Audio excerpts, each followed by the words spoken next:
આમોદમાં કોંગ્રેસનું અનોખું વિરોધ પ્રદર્શન, કથિત લઠ્ઠાકાંડ મામલે સરકાર સામે રોષ।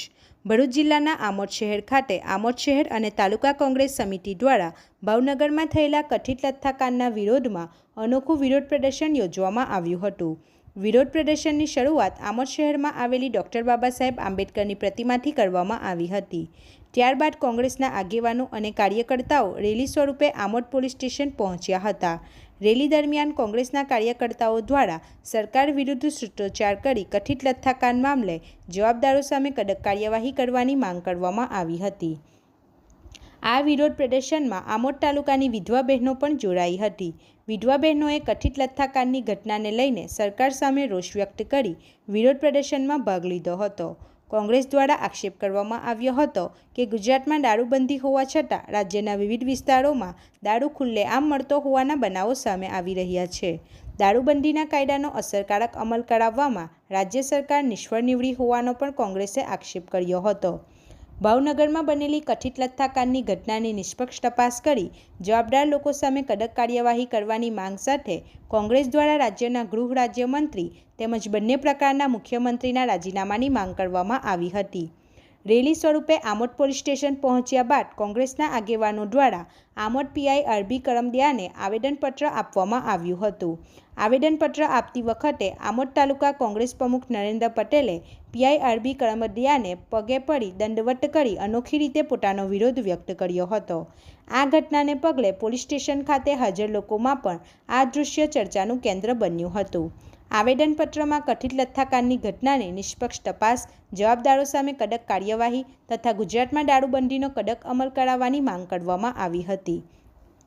વિરોધ પ્રદર્શનમાં ભરૂચ જિલ્લા કોંગ્રેસ પ્રમુખ રાજેન્દ્રસિંહ રાણા, આમોદ તાલુકા કોંગ્રેસ પ્રમુખ નરેન્દ્ર પટેલ, આમોદ શહેર કોંગ્રેસ પ્રમુખ મહેશ પટેલ, પૂર્વ ધારાસભ્ય સંજયસિંહ સોલંકી, પૂર્વ ધારાસભ્ય કિરણસિંહ મકવાણા, આમોદ નગરપાલિકા પ્રમુખ મહેન્દ્ર દેસાઈ, નગરપાલિકા કારોબારી અધ્યક્ષ ઉમેશ પંડ્યા, ઉપપ્રમુખ સાજીદ રાણા, યુથ કોંગ્રેસ પ્રમુખ કેતન મકવાણા, કોંગ્રેસ આગેવાન મહેબૂબ કાકુજી સહિત કોંગ્રેસના આગેવાનો અને કાર્યકર્તાઓ મોટી સંખ્યામાં ઉપસ્થિત રહ્યા હતા।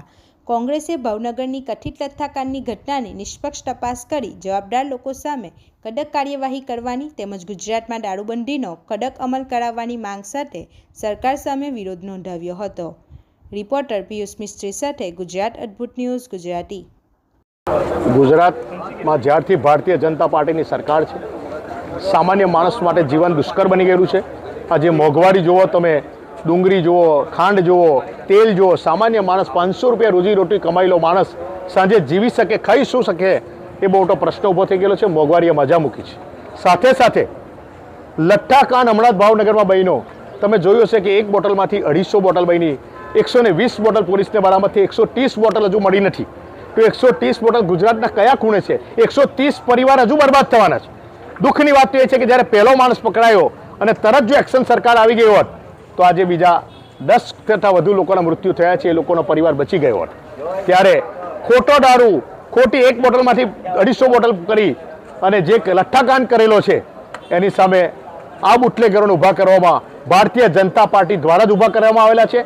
જ્યારે જ્યારે ચૂંટણીઓ આવે છે ત્યારે વિરોધ પક્ષના ઉમેદવારોના ફોર્મ કઈ રીતે ખેંચવા, કઈ રીતે એમને દબાવવા, એના માટેના આ બુટલેગરોને ફૂલ પ્રોત્સાહન આપવામાં આવે છે। પોલીસ દ્વારા એમને પ્રોત્સાહન કરવામાં આવે છે સરકાર થ્રુ।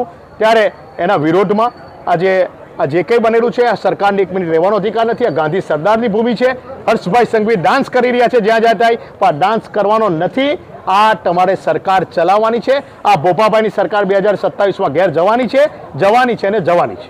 દારૂબંધી શક્ય છે ખરી? આવેદનપત્ર આપ્યા પછી આવેદનથી દારૂબંધી શક્ય નહીં થાય। અધિકારીઓનો અમલ કેટલો કરે છે, કારણ કે અધિકારીનો બી પરિવાર છે, કુદરત બી જોઈ રહેલી છે, પ્રજા જાગૃત થઈ ગયેલી છે ને અધિકારી બી શાનમાં, પોલીસ અધિકારી સમજી ગયા છે કે 2027માં લોકો ઘેર જવાના છે। અમને બી ઇન્ફોર્મેશન મળે છે પોલીસમાંથી, એટલે આ બી સમજી ગયા છે કે 2027માં વાસ્તે ગાસ્તે જવાના છે। આપણી આસપાસ બનતી ઘટનાના સમાચાર જોવા માટે ગુજરાત અદ્ભુત ન્યૂઝ ગુજરાતીને લાઈક કરો।